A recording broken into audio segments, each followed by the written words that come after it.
अगर घट गया तो पल में घट जाएगा, पल में घटेगा अगर घट गया तो, और नहीं घटा ध्यान तो जन्मों जन्मों में नहीं घटेगा, कई कई जन्म पार हो जाएंगे।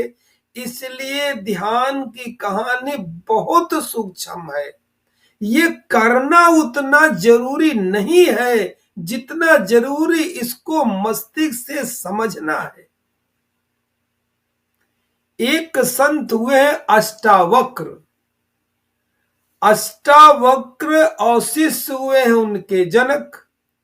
अष्टावक्र गीता आप पढ़ेंगे तो अष्टावक्र के बात करते करते अष्टावक्र को जनक से बात करते करते समाधि घट गई,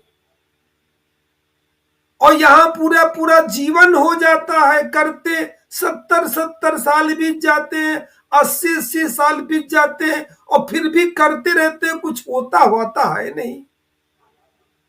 और फिर हम करें चेत गए तो पल में, और नहीं तो जन्मों जन्मों में नहीं। ये मामला क्या है? ये मामला ये है कि इसको करना उतना जरूरी नहीं है जितना जरूरी इसको पहले समझना है।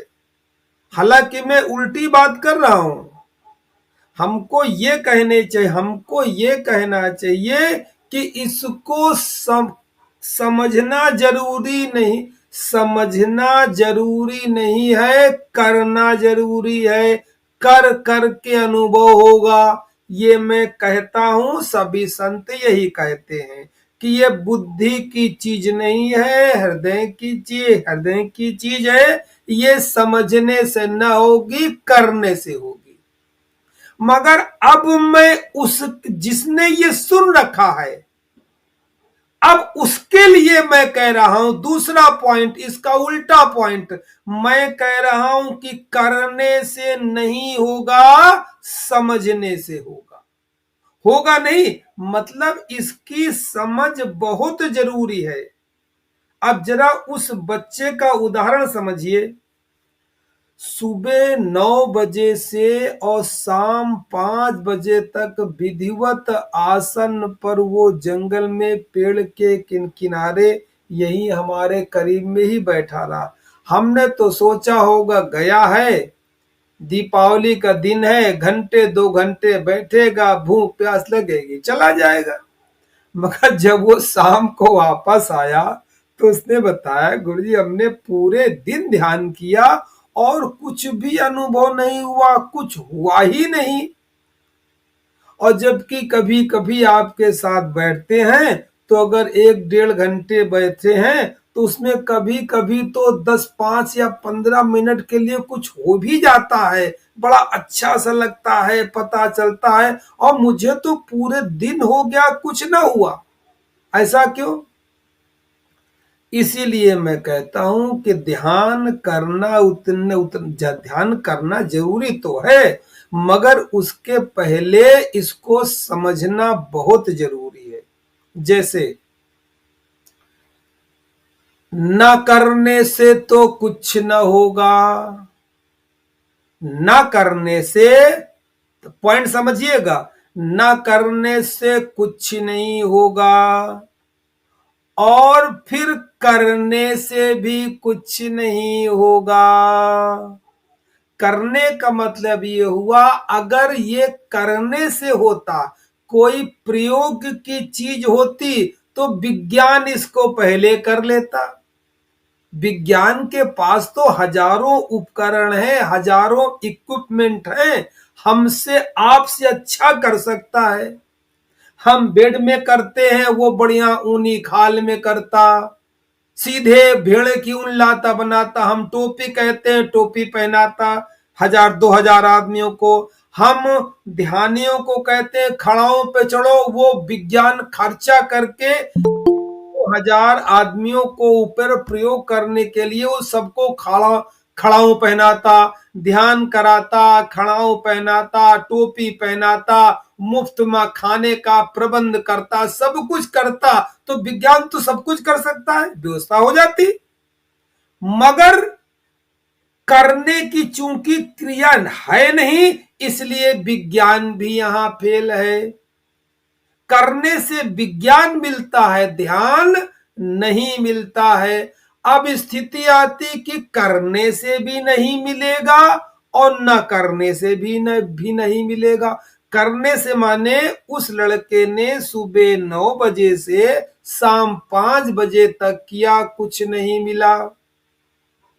करने से तो मिला नहीं, और न करता तब तो कोई मिलने का सवाल ही नहीं। तो इसका रहस्य कहां है? इसका रहस्य, संपूर्ण रहस्य भरा हुआ है श्रद्धा के अंदर। श्रद्धा के अंदर भरा हुआ है, और श्रद्धा की पकड़ विज्ञान के पास नहीं है। वो श्रद्धा नापने का, उसके अंदर श्रद्धा पैदा करने की, श्रद्धा पैदा करने की चीज विज्ञान के अंदर नहीं है, बल्कि इसका उल्टा है। विज्ञान अहंकार और ईगो पैदा करता है कि हम तो ध्यान करके रहेंगे। ईगो पैदा करता है, प्रबंध करता है, प्रबंध कर सकता है। जैसे उस लड़के ने हल्का सा ईगो लेकर के चला सुबह 9 बजे कि हम शाम 5 कि आज हम ध्यान में उतरेंगे ही उतरेंगे। हल्का ईगो था ना, थोड़ा अहंकार लेके चला ना, पूरे दिन बैठा रहा, 1 घंटे बैठा रहा, फिर सोता रहा, फिर 1 घंटे बैठा रहा, फिर सोता रहा। 6 बजे तक वो खाली हो गया, कुछ ना हाथ आया। यानी किया तो भी नहीं हाथ आया, और ना करे तो भी हाथ नहीं आएगा। मामला क्या है? मामला यह है कि आपको करने और न करने के बीच से गुजरना है। जहां किया भी जाए और ना भी किया जाए। जहां तक क्रियाओं की बात है तो ध्यान विज्ञान के अंदर, विज्ञान भैरव तंत्र के अंदर जितनी भी विधियां हैं सब करने की विधियां हैं। मगर करने की विधियां इसलिए हैं कि कर करके कब उस अवस्था तक पहुंच जाए कि अब आप ये कह सके कि अब कुछ नहीं करना है, छोड़ देना है परमात्मा पर। उसको कहते हैं श्रद्धा, उसी को कहते हैं श्रद्धा। अगर विधि करने में तुमने ठान लिया कि हमको मिलेगा, तो ईगो पैदा होगा, कुछ अनुभव नहीं होगा। कर करके करते रहो, विधियों को करते रहो और फिर सिलेंडर हो जाओ, फिर बिल्कुल समर्पित हो जाओ। जिसका सदियों सनातन धर्म के नियम के अनुसार हमारा नियम है कि जब हम पूजा पाठ कर लेते हैं मंदिरों में, ये ऋषियों ने जो व्यवस्था बनाई है उसी से हमने सीखा है। जो ऋषियों ने व्यवस्था बनाई है, सारी पूजा पाठ करने के बाद आरती पूजा हवन ये सब कर लिया, फिर आपने देखा होगा अंत में नारियल फोड़ा जाता है। यानी जब पूजा पाठ करने से ना हुआ तो अपनी खोपड़ी परमात्मा के सर पे दे मारी। नारियल जो है ये खोपड़ी का प्रतीक है, मस्तिष्क का प्रतीक है। तो नारियल की बलि का मतलब क्या हुआ? इतनी आरती किया, पैसा चढ़ाया, रुपया चढ़ाया और फल चढ़ाए, मेवा चढ़ाए, दूध चढ़ाया, दही चढ़ाए, सब कुछ चढ़ाया, अभी भी नहीं हुआ तो ये लोग हम खोपड़ी ही अपनी पटक देते हैं। यानी नारियल का फोड़ना, नारियल का फोड़ना यानी अपनी खोपड़ी का फोड़ना, यानी अपनी अहंकार का फोड़ना। जब हम इतना करके जब ना कुछ करते, सब कुछ कर लिया, परमात्मा ने दर्शन नहीं दिया तो हम खोपड़ी पटक देते हैं। इसका मतलब हम श्रद्धा से झुक जाते हैं। और श्रद्धा से झुकने का भी मतलब ऐसे मत समझ लीजिएगा कि हम वास्तव में कहीं जाएं और जाकर के और मतलब सर के बार सिलेंडर हो जाएं। इस सर की बात नहीं हो रही है। जो भीतर का सर है, जो भीतर का सर है, श्रद्धा का सर है, उस सर की बात हो रही है, उस खोपड़ी की बात हो रही है, उस अहंकार को तोड़ने की बात हो रही है। तो विधियां तो हमें सब करनी है, विधियां तो हमें सब करनी है, बिना विधि के हो नहीं सकता।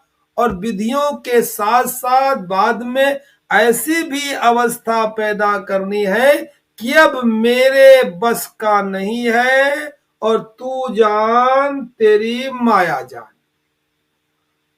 जब तक ये समर्पण नहीं आएगा, इसे कहते ना करना, कुछ ना करना।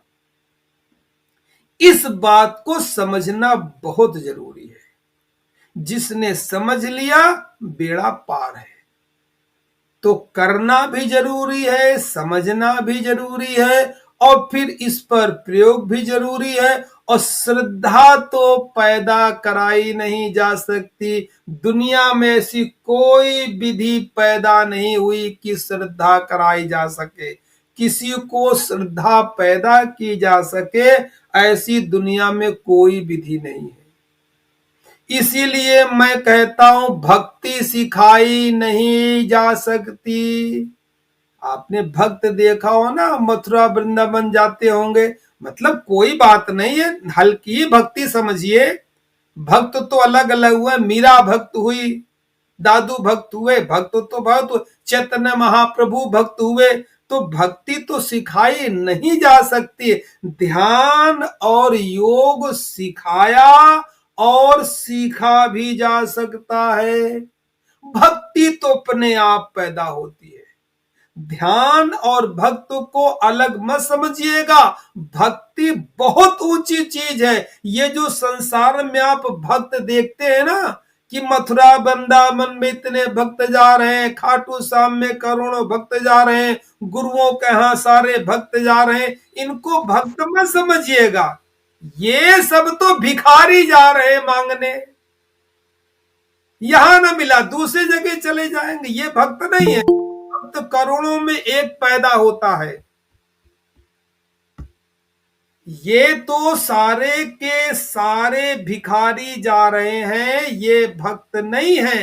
भक्त तो करोड़ों में एक पैदा होता है।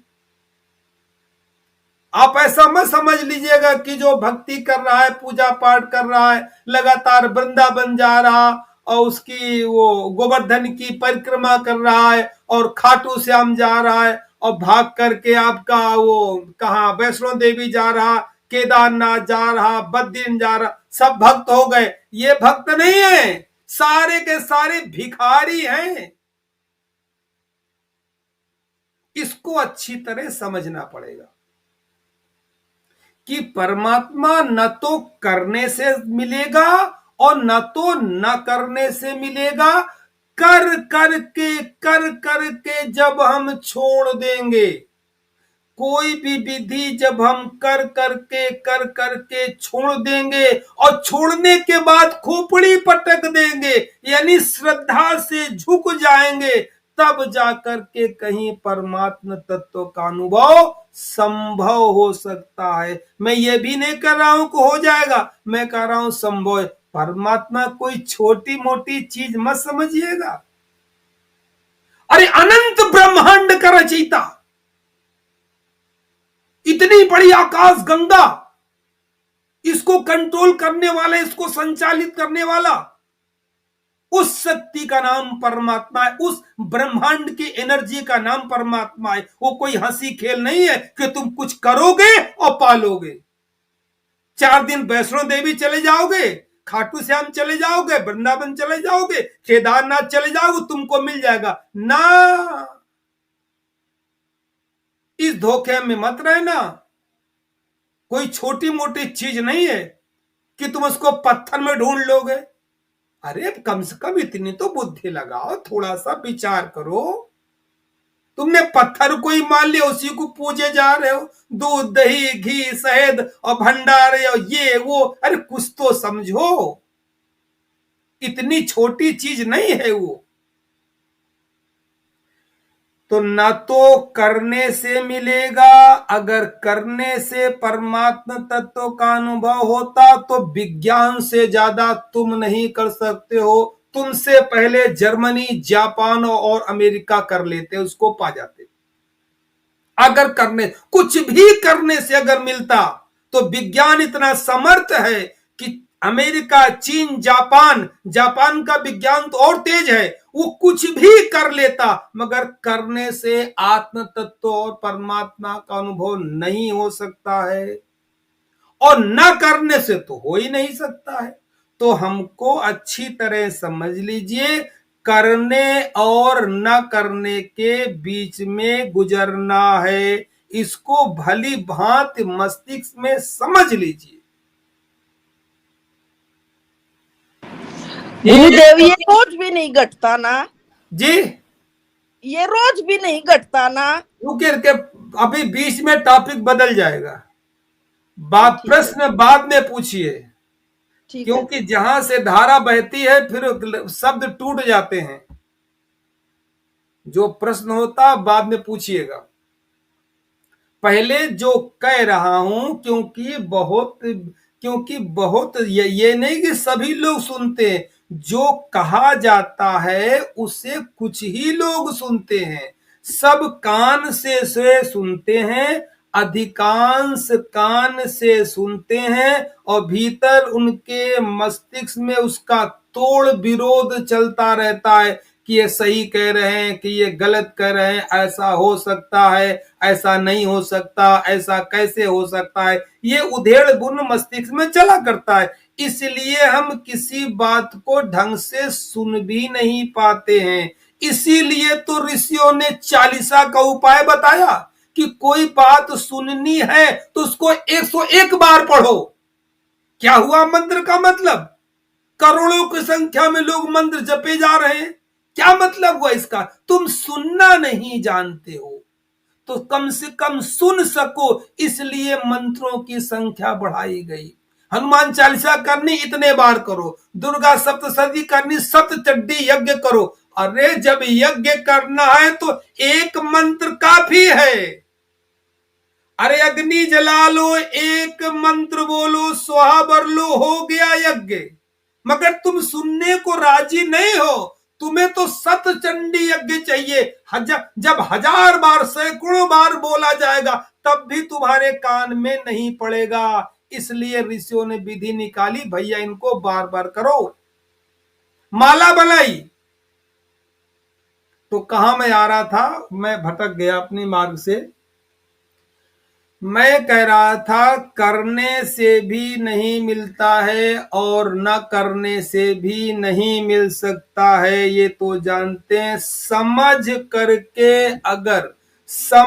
करके अगर क्रिया जाए तो थोड़ा अनुभव हो सकता है, समझ करके अगर किया जाए। इसी को सारा समझाने का प्रयास किया जाता है। जैसे आप दुर्गा जी की पूजा करते हैं, नवरात्रे का जागरण करते हैं, तो उसमें या अपने घर में कोई छोटा मोटा हवन पूजन करते हैं, कुछ भी करते हैं ना, तो उसमें आपने देखा होगा पूरा का पूरा आप सब करते हैं, व्यवस्था, सारी व्यवस्था करते हैं। और व्यवस्था करने के बाद अंत में जब वो सब कुछ हो जाता है, पूजा पाठ सब चढ़ गया, फल चढ़ गए, दक्षिणा चल गई, सब काम हो गया, हवन भी हो गया, घी भी खत्म हो गया, सब मामला फिनिश हो गया, कुछ बचा ही नहीं, तो पंडित जी एक आहुति लेते हैं, ओम पूर्णमिदं पूर्णात् पूर्णात् पूर्णी, है ना वो जो पूर्णाहुति का मंत्र है, जब उसको बोलते हैं तो उसको बोल के बोल देते हैं स्वाहा। यानी पूर्णता के लिए ये शून्य जरूरी है। एक वेद का मंत्र है ना, बहिर्अंता शून्यो बहिर्शून्य, यानी सब करने के बाद जब हम पूर्णता के लिए स्वाहा बोल देते हैं, यानी सब किया और सब खत्म हो गया, तुम्हारे पे सब अर्पित है। इसी को कहते हैं श्रद्धा। पहले क्रिया विज्ञान भैरव तंत्र की जितनी क्रियाएं बताई गई हैं, चाहे वो श्वास की हो, चाहे ओंकार की हो, चाहे अजपा की हो, चाहे नाम जप की हो, चाहे नाद ब्रह्म की हो, चाहे कुंडलनी की हो, कोई भी प्रक्रिया है, पहले प्रक्रियाओं को किया और करने के बाद परमात्मा के प्रति समर्पित कर दिया। एक तुम्हें मानना पड़ेगा परमात्मा, एक इष्ट तुम्हें मानना पड़ेगा। तुम समर्पित कहां करोगे? अगर नहीं मानोगे, हठी बन जाओगे, तो विज्ञान हो जाएगा फिर कि हम ही पालेंगे, तुम न पाओगे। जब तक तुम हो तब तक न पाओगे, जब तक तुम मिटोगे नहीं तब तक कुछ नहीं पाओगे। इसी मिटने को मैं कहता हूं ना कुछ करना। मिटोगे कहां? या तो किसी अपने देवी देवता के प्रति मिट जाओ, श्रद्धा बना लो। नास्तिक हो तो अपने गुरु के प्रति श्रद्धा बना लो, मिट जाओ। अरे कितना सुंदर सूत्र दिया है। हमारे सनातन धर्म में हर चीज का रहस्य जुड़ा हुआ है। 33 करोड़ देवता बनाए, कोई एक देवता पकड़ लो जिस पे श्रद्धा हो, पकड़ लो। खोपड़ी को लोग के कहां चलो, कहीं तो डाउन करोगे खोपड़ी। कोई भी एक बना लो। चलो नास्तिक हो तो छोड़ो, गुरु को ही बना लो, श्रद्धा कर लो। भले गुरु काठ का ही हो, उल्लू हो तो भी चलेगा। और चला, एकलव्य को चला नहीं, मिट्टी का गुरु बना लिया। बनाना पड़ेगा।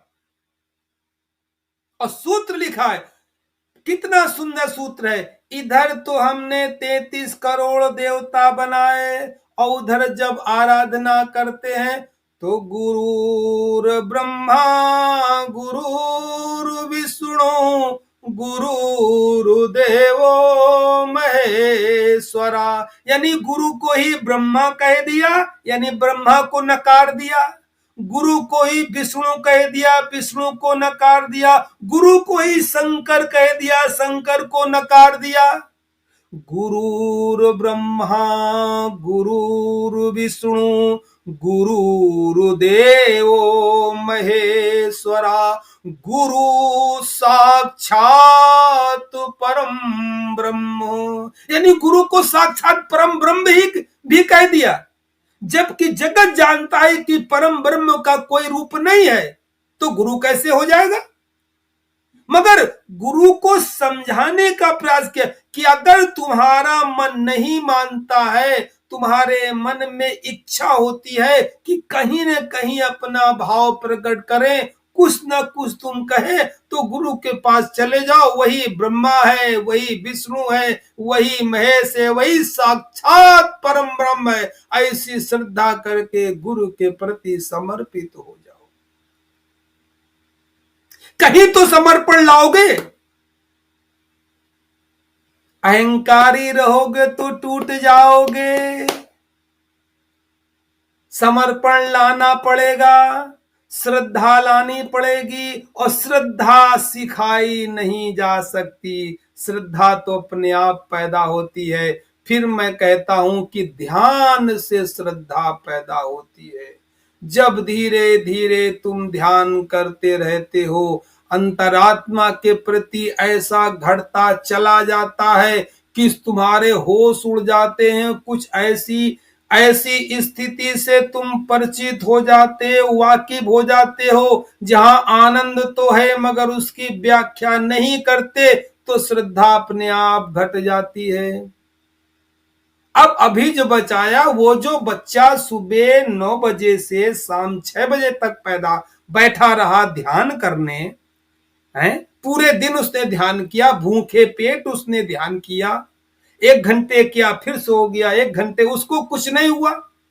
और अगर वो 1-1.5 घंटे ध्यान में सबके साथ बैठ जाता है तो कभी उसके आनंद मिल जाता है, तो क्या श्रद्धा घटेगी नहीं? अपने आप घटेगी श्रद्धा।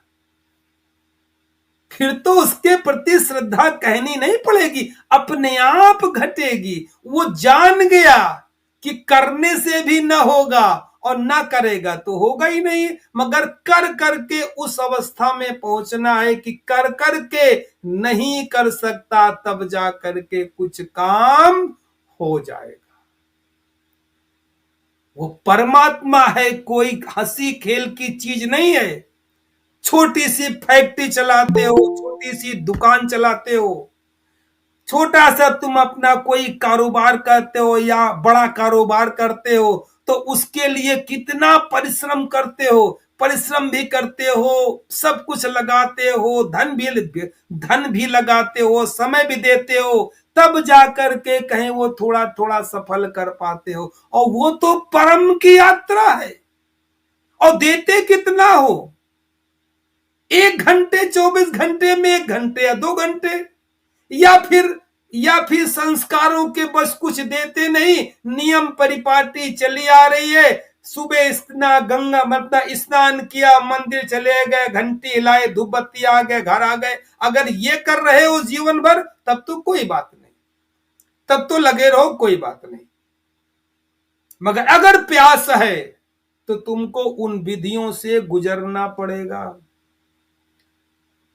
इसलिए जो भी विधि जब कराई जाए तो विधि से मत समझ लीजिएगा विधि से कुछ हो जाएगा। विधि करने के बाद भीतर श्रद्धा और समर्पण जरूर जोड़ लीजिएगा, और ये कोई सिखा नहीं सकता है, अपने आप आएगा। जिस दिन श्रद्धा समर्पण आ जाएगा, अंदर मामला घटना शुरू हो जाएगा। तो चलिए इसी श्रद्धा समर्पण के साथ हम ओंकार में डूबते हैं, अपनी पुरानी प्रक्रियाओं में फिर आते हैं। पूरी श्वास को भरेंगे, महसूस करेंगे कि मूलाधार के नीचे श्वास ऊर्जा के रूप में इकट्ठी हो गई है और ओंकार की ध्वनि करते हुए। कल किसी ने पूछा था, कल किसी ने पूछा था कि हम ओ करें कि आ करें। अरे इन शब्दों में ना पढ़ो ज्यादा, जैसा मुंह से निकले तुम शुरू कर दो। कोई आ कर रहा है, कोई ओ कर रहा, 2 बातें हुई। और कोई बड़ा अकड़ के ध्यानी बन के ओ कर रहा, कई प्रकार के लोग हैं।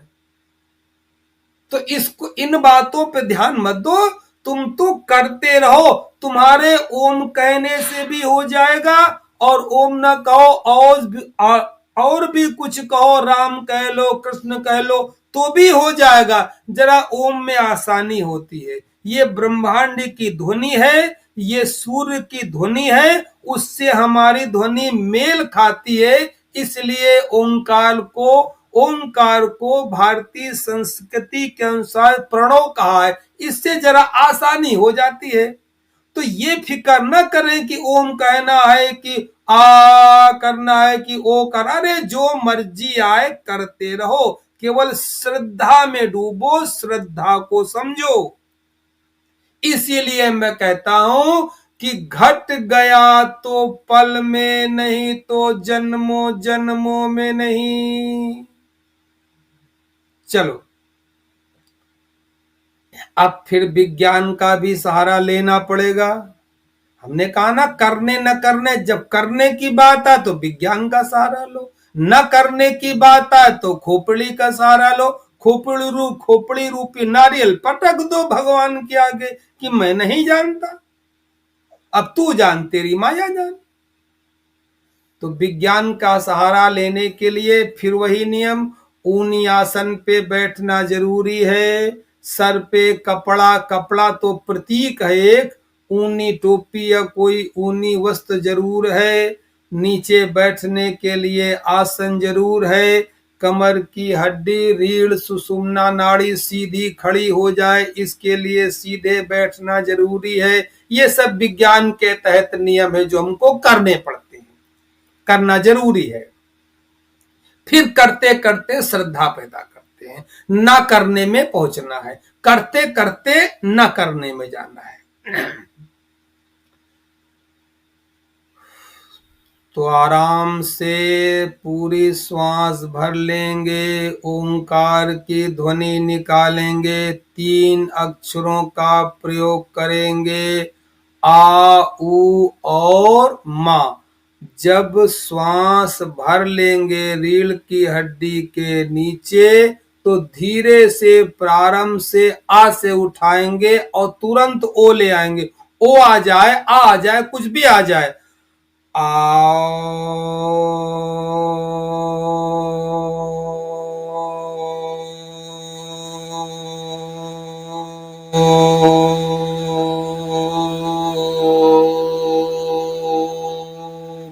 पिछहत्तर परसेंट श्वास में ओ कर लेंगे, मुंह खुला रहेगा। 25% श्वास बचा करके रखेंगे। जब 25% श्वास बचेगी तो मुंह बंद करके मां का उच्चारण करेंगे। और कंप और महसूस करेंगे कि पूरे मस्तिष्क में कंपन हो रहा, वाइब्रेशन पैदा हो रहा है, यानी मस्तिष्क की एक्सरसाइज हो रही है। इसी तो आईक्यू बढ़ेगा जब मस्तिष्क की एक्सरसाइज होगी। फिर आराम से श्वास भरेंगे। इसको जल्दबाजी में नहीं करेंगे, क्रिया तो है मगर सहज करेंगे। ये नहीं जल्दी जल्दी कर रहे हैं, थक गए, नहीं। आराम से श्वास भरो, ओंकार करो, आराम से श्वास भरो, ओंकार करो। और फिर वही मेरी विधि याद करो कि करते करते करते करते न करने में पहुंचना है। यानी शुरू तो करो, फिर धीरे धीरे इतना सूक्ष्म हो जाओ कि हो ही नहीं रही है, बस विधि चल रही है, श्रद्धा से डूबे जा रहे हो। भले आवाज धीमी हो जाए, ध्वनि धीमी हो जाए, कोई चिंता नहीं भाई। करते करते फिर क्या होगा,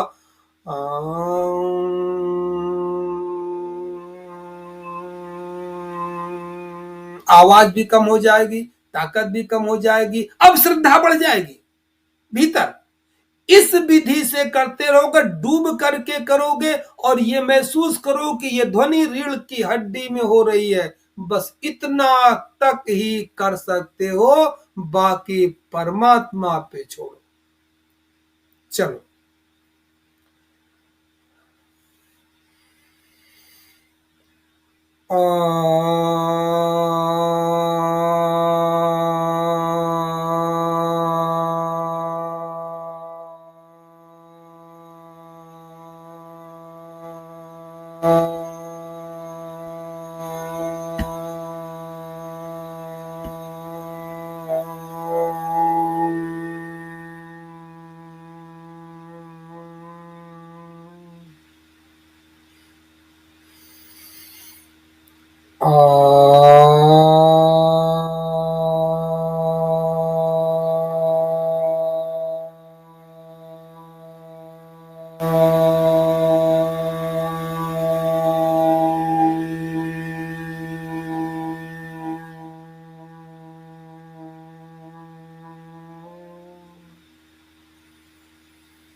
आ